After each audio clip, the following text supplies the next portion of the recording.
welcome back to Ready Nerd Go, Graphic Policies Tabletop Adjacent podcast thing. I almost had the intro ready then, and One of these it days we'll went. get it in one go. One of the ironic thing is that initially we had the intro down because we were doing this week after week. We were recording. We had a bunch recorded, folks, and now we're doing it more like as we can, which is why it's on a bi-weekly release schedule. Because for some reason, despite living in the same city, Ancon, I just cannot seem to actually find the time every weekend to record. And needless to say, the intro always seems to suffer. So I know last week it was a slight mess. This week it's going to be a slight mess. And at this point, I think we're just going to leave it. My name's Alex. Anko is has already been mentioned by name and has said hello somewhere. Oh, we're off to a real strong start Oh, it's going to be good. It's going to be good. today.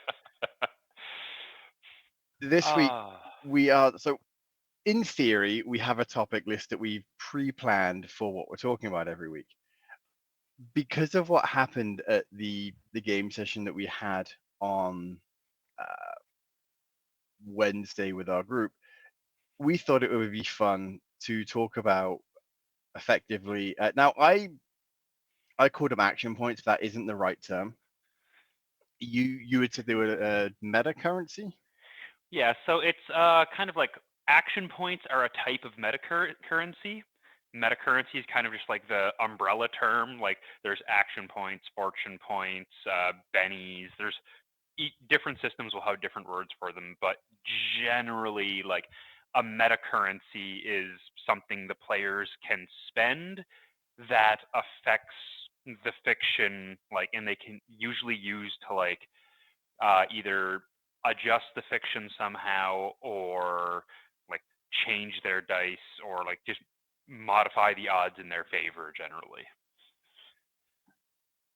For context, so what had happened in our session, and I'm woefully unfamiliar with action points up until I'd never used one up until this moment. I was playing a clockwork who, when they die, have a risk of blowing up. Yeah. I rolled very well if you want to blow everyone in the group up until the point where the range of my explosion was very minimal, and I was like, no, this isn't going to happen.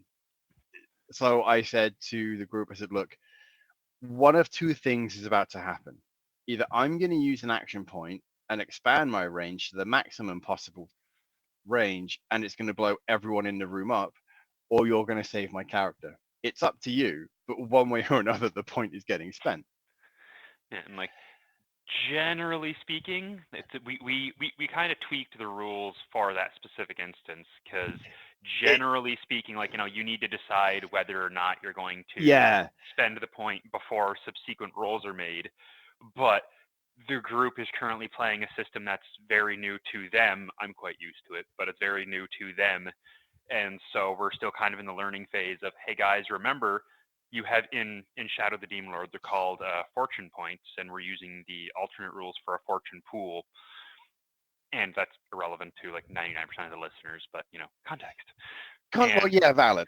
yeah, but And it's, hey guys, remember this is an option, because the part that Alex didn't mention, and I think has I'm come very up good at this. before, is that this is not the first time this has happened to Alex's character in this campaign. His previous character was also a clockwork that blew up and took one of the other characters out with him. Who was So, like, also a clockwork? who was It also a clockwork and and nearly who blew up as well. It was, fantastic.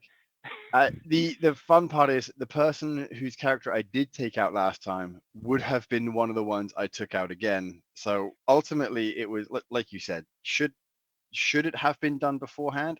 Absolutely. Was it more fun for the group on the table to find out that, oh, I'm going to use a point? Maybe I should at least, assuming the DM was okay with it, and Anko was, yep. offer to say it's either happening now or it's happening later or it's going to happen or would have happened before. Make your decision.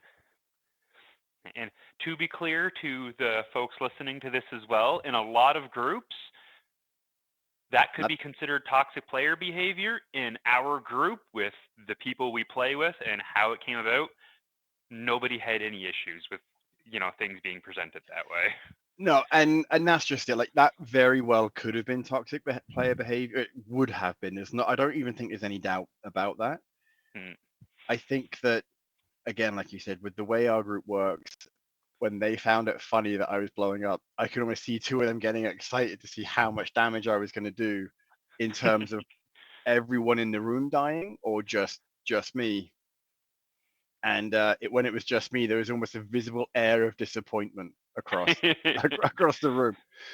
And I was like, all right, well, I'm gonna spend an action point here, and in Shadow of the Demon Lord, you can spend the action point to increase a dice roll. So you don't even get to change or re-roll. It's you roll change from a 1 to a 6. And that 1 was like just me blowing up, very, very tight range. And the 6 would have been the explosion taking out the entire room, which is what I had offered to do. And it's not that I didn't want to create a new character. I had played this character for a total of 4 hours before it would have needed to have recreated him. And same for one of the other guys. We'd only played these new characters for 4 hours at most. And we're like, well, I'm fine with this happening. And I'm going to spend the action point to blow up. And one of our players who wasn't there was actively encouraging this because they thought it would be hilarious too. So it's one of those moments where you've got to know your group if you're going to threaten to total party kill everyone. And Generally, yes. generally, and you've also got to have a very good. I knew if I phrased it that way, the clockwork would probably survive because I thought, as funny as it was, like they're not going to want to just end the session with everyone being dead, but one person in the room. That's Yeah. probably not the smart or the most enjoyable way for them at that time. So for us, spending the action point at that point was great. It's just the way it worked out. Now, obviously, some groups are going to be really upset when someone's like, "I'm going to spend an action point to kill everyone." Yeah, don't just drop No, that on your group unless you know the group will be okay with it, because that's yeah, yeah. the fact that it was one of the players that said you're going to use an action point to blow everyone off, I was like, "Oh, wait a minute, I can do this." Like it was not originally Alex's idea to maximize the radius. One of the other players like, "Ooh, if you did that, it would hit almost everybody." It's like, "Oh yeah, that's an option too." Right? So you've really got to know your group. Now, again, for us, it was hilarious. It was a good 2 to 3 minutes of laughing until I finally said, "Look, I'm going to use it. How I use it, whether retroactively or not, is up to you." Because we tend to have a habit of fixating on something and just talking over and over and Hmm. over again, and it can take up a fair bit of So playtime. long. Or we also tend to have a habit of having side conversations while people are playing, which is great if you're sitting next to each other and you tend to be quiet talkers. It's absolutely awful if you're a loud talker and the person you're chatting with is on the other side of the table. Yeah, and then nobody can hear the GM, and the GM can't hear anybody, and it's And just it just, yeah. yeah. So at that point, I was like, I need to make a decision. And frankly, I don't care because the nature of the clockwork character I'm playing, I'm just going to play the same person again because in this universe, clockworks have a soul taken from hell inhabiting a machine. And I pre-cleared with Anko, who is a DM, the GM, that when this clockwork dies, because it's a when, folks, it's not an if with Shadow of the Demon Lord, can Yeah. I effectively re-roll a new body, a new class, and just have the same soul come back? And he said, "Yeah, that's fine. That's an interesting way to do it." I'm like, "Great." It means that even if I play as a different character, like a goblin instead of a clockwork, when I do bring the clockwork back, it will be the same one that had met the group beforehand. So ultimately, given the way we're playing Shadow of the Demon Lord, it's the role playing aspect is more minimal than just to have fun with monsters and stuff. Yeah, because we are running kind of a old school mega dungeon style game, which, to be clear, not really the style of gameplay that Shadow of the Demon Lord is suited for, but it's the system I enjoy playing, and I'm the one running Yeah, it. and that's just it. So, Now, that actually brings us up to something you touched on earlier, and it's going to be its own little heading in the show notes. I don't know if folks pay attention to the show notes, but we actually make them as we go along. I don't have anything planned out this time. You touched on tweaking the rules to use the points. So I think in this case, just in general, tweaking the rules of the game, yes, to use the points, but also I'm trying not to sneeze again. God damn it. So tweaking the rules just in general to have fun with the games you're playing. How often do you as a GM choose to tweak the rules? Um, well, in play, minor rules tweaks happen. I'm not going to say frequently, but generally, like once a session or once every other session, there'll be very minor. It's like, hey, the rules don't explicitly allow for this, but everybody at the table thinks it's going to be cool, and it's not disrupting anything. So yeah, let's do it.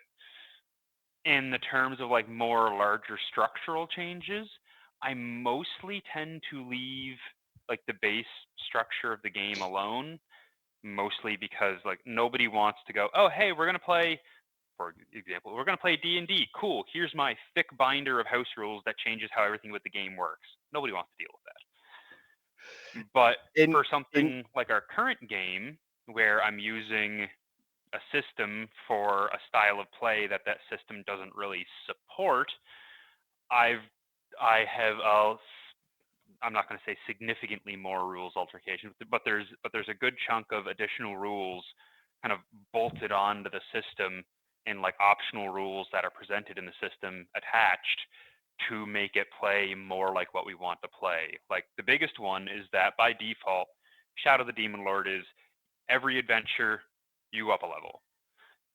Doing an old school mega dungeon, there isn't really adventures so much as just repeatedly plumbing into the the same same, location again and yeah. again and again. So I lifted some old OSR style rules, which is, you gain experience for the treasure you collect, and once you've collected enough treasure, then you level up. That's not how Shadow the Demon Lord works by default, and I've had to tweak the totals a little bit to get them like kind of in line with what we're expecting and what we want out of the gameplay. But they encourage the style of gameplay we want, and it slows down the leveling a bit, so you guys aren't like fighting weak ass little skeletons when you're level like 8 and just mowing through them and not having fun.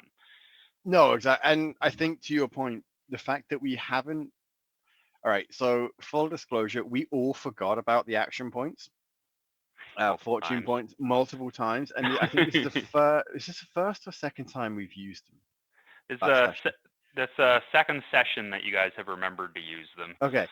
I think this is the first time in the session we've used them where there's an actual discussion as to, hey, we can do these because we Yeah. don't know how many we have at the beginning of the session. We could reliably assume we had at least 2 or 3. Yes. I can never remember the exact number, so in my mind it was always about 2. Which so when I knew I had at least one to use because no one else had used any, and I think we used all of them but one by the end point. Now, that being said, I had no idea that Shadow of the Demon Lord just tweaked that much when you were playing. I would not necessarily recommend a new GM No. to have done that. Like you said, it's something you have to be familiar with. It is not something that I would be able to do. I would very much be well, hey, this is what the rules say. I'm probably going to be playing it pretty tight to the rules. I think I think that is a subject we should explore. I was gonna say that would I be think a great other episode. yeah, I think it's very much going to be a down the road subject. This is episode 9. This is episode 9 as recorded. So I think that maybe episode 10 we'll talk about tweaking the rules when setting up a game. Have a more GM focused episode. So that does Yeah. mean you're going to be doing a lot more talking. Yeah. To cycle back to this one's topic of metacurrencies. Mm. So like Shadow the Demon Lord has a fairly, I'm not going to say heavy use of metacurrency, but it tends a lot of systems, their metacurrency tends to be more along the lines of you can re-roll a check, while Shadow of the Demon Lord is, hey, you can make a check succeed or you can make a check fail and just bypass the roll entirely, which works really well when you have something like, okay, like nobody wants the character to fail at this, but there is the chance, so or a cost should be borne out of it. Yeah. That metacurrency spending is kind of like, okay, everybody at the table wants this to happen. Spending the metacurrency is like paying the value for that to happen. But something like, and the one that most listeners are probably going to be familiar with, D&D 5th edition, they use, and it's been a while since I played, so the rules may have changed or I may be recollecting them wrong, but the way they use them is that when you spend your action point, you can just re-roll a failed roll, and to the best of my knowledge, that's pretty much all you can do with it, which to me is just unfun because, oh, I only have one action point that I can stock at a time. I'm going to spend it to try to re-roll this failed roll. Oh, I still failed. Yeah, that doesn't seem ideal. No, Like like that. if you're gonna do it, at least do it in a way that's like, oh hey, this is if you're gonna spend a meta currency or a fortune point, whatever you want to call it, at least have it so that when you spend it, it actually makes a difference. Yeah, and like it depends on like how often you get them too, because once again, recollecting here, if memory serves, 5th edition, each character, like it's not a pool, each character has their own supply, and you can only ever have one action point at a time, and the action points are doled out fairly rarely by the GM. So it's this precious resource that might not make a difference anyway, which just makes it hilariously unfun to play with. And back when I was playing 5th edition, I don't think we ever actually remembered that action points existed ever. No, I think I remember you playing Twilight, Twilight 2000, the war game that Yeah. had that fantastically awkward interaction with the table and a customer walking in. Yep, If 2000. Yep. So, folks, if you don't remember this story, I will briefly recap it. Twilight 2000 is a Cold War era game set after things went to the shit. And I think it's set around 2000, but things went to shit in the 90s. So you have that weird historical technology only progressed up to a certain point. Anyway, the group are playing in Eastern Europe. hmm One of the characters just happened to be Ukrainian. And again, this game started, when did it start? Like 2020? Yeah, I remember it started right around the same time the war did, In because Ukraine. yeah, we had been talking about playing it for a while, like before everything out there was happening in real life. And then when the game And itself, and then when we had time to play it, it's kind of, this feels. it, yeah, so it felt off, but at the same time, we also recognize I'm not playing this one, recognized it also as just a game.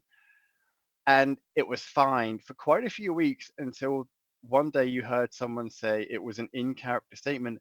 I don't care. I just want to kill more Russians. As a customer walked in and just froze. And I Yeah. caught this and I said, that's an incredibly awkward thing, but they are playing a tabletop RPG game. And the person who said it just happened to be the owner who span around in absolute fear. And then they proceeded to get a full rundown of the game. At which point, ironically enough, I think the person was more inclined to buy the game or at least Yep. look into it more because I think they were an RPG player themselves. So it did work out. It was just that was the moment where like maybe we need to watch what we're saying specifically in character in relation to current news events. But again, like you just had no idea. No, and it's one of the same reasons that we don't really get into any real heavy subjects or like romance or anything in the Mm-hmm. Wednesday games, because it is at a game shop right in front of the cash register. So It's anybody all that comes into the shop is going to hear and see all of it, and it doesn't bother me, but it's it's funny. For the most part, I also it doesn't bother me. What I'm more conscious of is the language that's being used. Like Yeah. subject matter ultimately is irrelevant, but it's specific, like the language being used around the kids that come in. I don't give a shit Oh if a yeah. kid, like I don't give a shit if kids come in and they hear us talking about violence, religion, whatever. Like nudity just doesn't come up because it's a game that you talk about. It's not one that you see, and so it's just one of those things. Fighting monsters, whatever. Religious aspects to it, because if a game has priests and that sort of thing, whatever. That's not on me. That's on the parent if they want to have that conversation. Oh, they're just playing a game. Okay, cool. It's the certain language being used Yeah. that we have no issue using on this show, which I'm well aware of. I'm in no way, shape, or form approved when it comes to saying fucking shit like that. It's just very much I don't want to be having that awkward conversation with the parents. Like, why are you swearing in front of my kid? Because these guys are idiots and I can't control them. And we're in public. Yeah. And it's not always an issue. It's usually an issue when the game gets really intense and there And happens to be filters a drop. and filters drop and there just happens to be a youngling walking in. Because of the time of day that that game is played, it's very rare that a youngling walks in as the game gets that intense, which usually happens around like 8:30 is when the filters start dropping. Most kids are in bed by then, especially over the winter. But as summer rocks on, it tends to be a bit. Anyway, this is neither here nor there in terms of action points. We've beyond tangented on this one. I'm gonna When rip her back here. Yeah, I was going to say, I was going to ask you a question about using an action point in terms of like the individual ones in D&D you get awarded. How I feel like in Pathfinder you can get them, and but the Twilight 2000, I recall you actually had action points that you were used, and they were given fairly easily because there's been a couple of times where people are like, oh, I'm going to use an action point to redo that or re-roll that, Yeah, and that's and that's something where, like, with something like D&D, action points feel kind of like a very bolted on afterthought. Like, oh, people want a metacurrency in the game, let's staple one onto the side of it. But something like Twilight 2000, and especially something like Savage Worlds, which is one I tend to play a lot, their metacurrencies are built like right into the system, and like the system is expecting you to use them semi-frequently. Like in something like Savage Worlds, each person has their own pool of, they're called bennies in Savage Worlds, like benefits. And the game is expecting that those are flowing back and forth between the GM and the players fairly frequently. Their effects aren't as strong as they are in Shadow of the Demon Lord. Like in Savage Worlds, it is, you can spend a Benny to try not just to, but try to soak up damage, or you can spend it to re-roll a roll, but there's no automatic success or failure. But you're also almost always going to have at least a small pool of them available to you, unless you're just spending them like a fire hose. which So is which is a fantastic analogy. yeah, so because they're so much more frequent and easy to use, the fact that their effects aren't as strong is perfectly fine, because it's, hey, oh, that didn't work. Darn, I still have 3 more in the tank I can use. No Yeah, worries, I'll try again next time. While something like D&D is the worst of both worlds, worst of all worlds in that effect, because the system feels bolted on, you barely get any of them, and the effect kind of sucks. it the thing is I think the way they've been described in D&D, like you said, it feels bolted on and it doesn't feel like it's an effective use of the nature of what a meta currency is in any way, shape, or form. It just feels like Yeah, it's oh, hey, you want a chance to re-roll. Like that to me is very much hey, guys, hey, players, sometimes your GM might let you re-roll, sometimes they might not.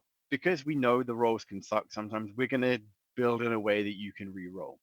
yeah, and That like, that's all that is. Whereas at least when it comes to Shadow of the Demon Lord, given the example, the only one I really know about, it's mm, very much hey, these are going to be randomly assigned to you. The GM rolls a die at the beginning of the session to find out how many additional action points the group gets in addition to the first 3, I think, that is given. Yeah. 2 or 3 that are given. And then at that point, it's a, hey, you can use these. The only function is to change a d6 from a 1 to a 6 or a Yeah. 2 to a 6, right? It just pushes it to a 6. It doesn't necessarily. Yeah, it's maximize a d6, turn any success into a failure, any failure into a success, or you can recover twice your healing rate, which honestly you guys probably need to be using more often. But Yeah, I'm we probably GM. do. But Yeah. one of the really fun things that I really like with the fortune pool in Shadow of the Demon Lord that not a lot of other systems do, and only really works because the fortune points are so powerful in Shadow of the Demon Lord, is that when I roll the number at the start of the adventure to see how many fortune points they're going to get for that adventure, they don't know what the total is. So No. in most other systems, like if you're playing Savage Worlds, you know you have 3 bennies you can spend, and then as you spend that number and it goes up and down, you always know exactly how many you have. And, In and Shadow of the Demon Lord, when the adventure first starts, the players can be a little more careless with it because they know they have a minimum of 3 to work with. But as the adventure goes on and they start getting spent, then there's that question of, oh, is there another one in the tank that I can use if I need to? no, Which really helps with that kind of, it's a fantasy horror setting. So that bit of exactly. anxiety around it ties in very well with the themes of the game. Now, the question I have for you, this is a genuine question. Were you Yes. rolling them every session we had, or just at the beginning of every cave dive, effectively? So that is another one of those small rule tweaks that were made to accommodate for us not really obeying the adventure structure of Shadow of the Demon Lord at all. Because the way it's supposed to work, and keep in mind, this is like the fortune pool system is official, but it's an alternate rule system to the basic fortune system. 'Cause the basic fortune system is players have their own, and they gain them from like good role playing. But because we're just doing a standard Effectively dungeon not. delve, Yeah, there's barely any role playing happening. It's like, all right, I'm going to do a more general group focused one. fair. And because we're not doing discrete adventures, then yeah, no, it's each adventuring day, however many sessions that takes, each adventuring day is re-rolling the pool. Because the way we're running the game is that you guys, each session we play, however many sessions it takes, is you guys going down, delving until you're all nearly dead or just need to turn back for whatever reason, then going back, and then between that session and the next session, there's like 4 weeks of like downtime in game where your characters are living and spending money and practicing skills and all of that fun stuff. Yeah. So that also makes sense. And now I think that in terms of tweaking the rules as to how you structure that, the way you've done it, I had no idea it was that much of an adjustment. It makes complete Hmm. sense that that's how it's done. Like I, In I, re- I really should have just used like one of the many great OSR systems to run this mega dungeon, because that's what the it, mega dungeon is designed for. you've mentioned But OSR already, and I have no idea what that acronym means. sorry, I'm pretty sure we've talked about We this at some point. probably have, and it was probably episode 1, and it's one of But those things where it's I've just forgotten. the I can't remember which retronym came first or acronym came first, but it's either old school Renaissance or old school Revival, and just depending on which sub faction in the RPG industry you're talking to. Fair But enough. the general idea is that it's people who are taking like the design and the ethos of like old early D&D and using that as the basis for the games they're making. Okay, that makes sense. Yeah. Now, in terms of like you said, the action points are where you're doing it. With them being, we have no idea how they are. It's actually hilarious. Finishing, do we use a point? No, we're fine. And I think to your point of us not using them to heal, that's exactly why is that we're all gambling that we can go a bit further. We can go a bit further. And And it's how many, like my last clockwork blew up specifically because I was willing to gamble and not heal in time. This one blew up because I think you just happened to roll really well for Yeah, damage. And you guys were rolling really well for like the first half of the session, and right towards the end where this all happened, your rolls went to shit and my rolls took off. So it yep. was just, you know. And ironically, I'm like, oh, I have 10 health left. Oh, that's fine. I'm more than happy with this. And then I got hit once, and the next one, I'm like, I'm gonna use a healing potion, which would have been a smart choice to do. But in this Yep. game, healing potions take effect at the end of the round, which would have been irrelevant given that on your roll you hit me for 2 points of damage, which was everything I had left. Yeah, and it's kind of funny in that instance because specifically you're playing a clockwork. When clockworks hit 0 points, they turn into an object, which means that they can't, you know, take magic healing, which means that, you know, yeah, if you had drank the potion and not been hit, you would have healed. And if anybody else had have drank the potion, they would have been healed at the end of the round regardless. But because you become an object, You it's don't get healed. yeah, it would have stopped functioning for you.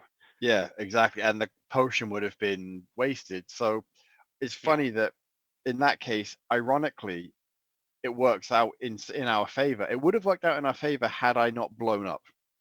Which, in Yeah. again, as we've established, the end result of using the action point was I did not blow up. But again, so I think that that is a case of where tweaking the rules for using the action point worked because we all found it hilarious.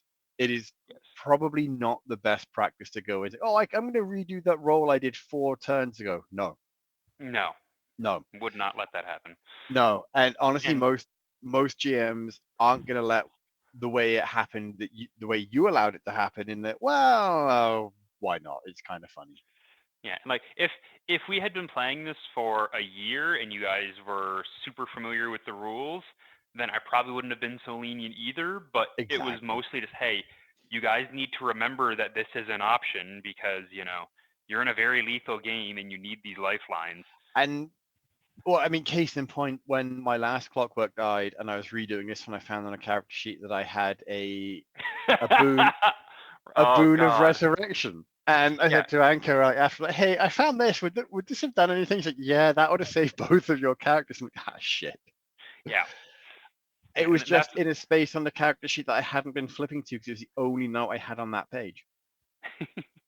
yeah, and it's one of those things where, you know, your character got it. Like I think that's at the beginning of that session, but I think it was the there's one always before. just so much going on. Yeah, like, and again, because I'm also technically working at the time, I don't Mm, even know if it was that session, the one before, but either way, it was yeah, one where I just didn't. I know you're right, it was that session. It was very, very, very beginning, and I was clearly not focused because I was doing other stuff. And I think you had wrote, "Oh, hey, you've got this." I'm like, "Great," wrote it down, went back to serving the customer I was with, and that was that.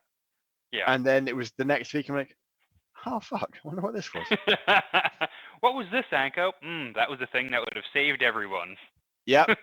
Like, so I think given that previous experience, Anko was a bit more lenient with allowing us Yeah. to adjust the role a bit.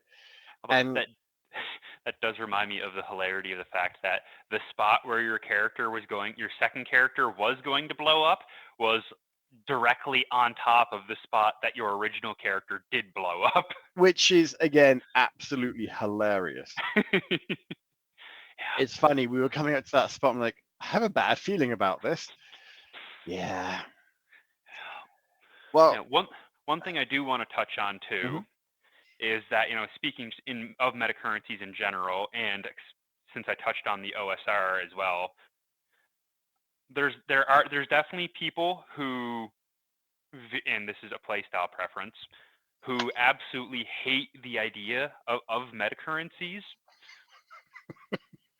because for them, and I very much understand it, it's the same reason they don't like playing games like Apocalypse World or stuff that's more narrative focused. For them, you know, metacurrencies take them out of playing their character because it's like a resource that the player is using to manipulate the world and not just like something their character is capable of doing. Genuinely, my last question was going to be, should you use metacurrencies in a game? And I think you've answered that in a way that it depends on how strict you want to be with the role play. Yeah, And and there's games that are all about role playing that are also almost entirely metacurrencies. But it's just like how does your group prefer to approach the game? Because if you're very into like simulationist, the dice fall where they may, we yeah, go and we're focused on playing this one character and then the world like exists around us. Metacurrencies probably aren't going to be your jam it, just because they are things that the player uses to directly affect the fiction, and that can take some people out of it. and I think that does touch on what we were talking about with character death last episode, in that, yeah, death happens, but you may be playing games where you really invested in the character and you really don't want them to die. Nothing's going right. Okay, this is where you can use a meta currency and not feel bad, rather than the Exactly. GM having to, oh no, I fudged a dice roll, or oh no, he's actually not that interested in this because you can't roll above a 3. Yeah. So it's very much a case of the meta currency also allows the GM to not back out of a dice roll, but help It's a bit of a adjust the buffer. fiction. Exactly. So should you use meta currency? Yes, it depends how strict you're going to be in the role playing, but at the end of the day, these things we play are supposed to be fun. They're supposed to be entertaining. People are going to kill me for this, but it is just a game, and it's supposed to be fun and enjoyable. Yes, there's going to be a story. It's going to be emotional. It can be enraging. It can be full of joy, but you're supposed to enjoy the experience. And if using a meta currency helps you with that, personally, I have no issue with it. Exactly.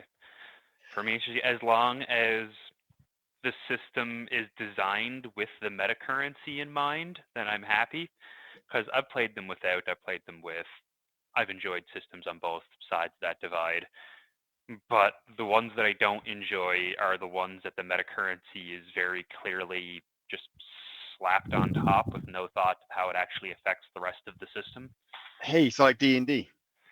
I wasn't going to say it directly, but yeah. Folks, before we make everyone angry with other opinions that we may or may not be about to share, this is where you're supposed to say game on, and then we end the recording. But you're missing the thing that I'm laying up for you. Can I spend an action point and recover that one? 100%. Game on, folks.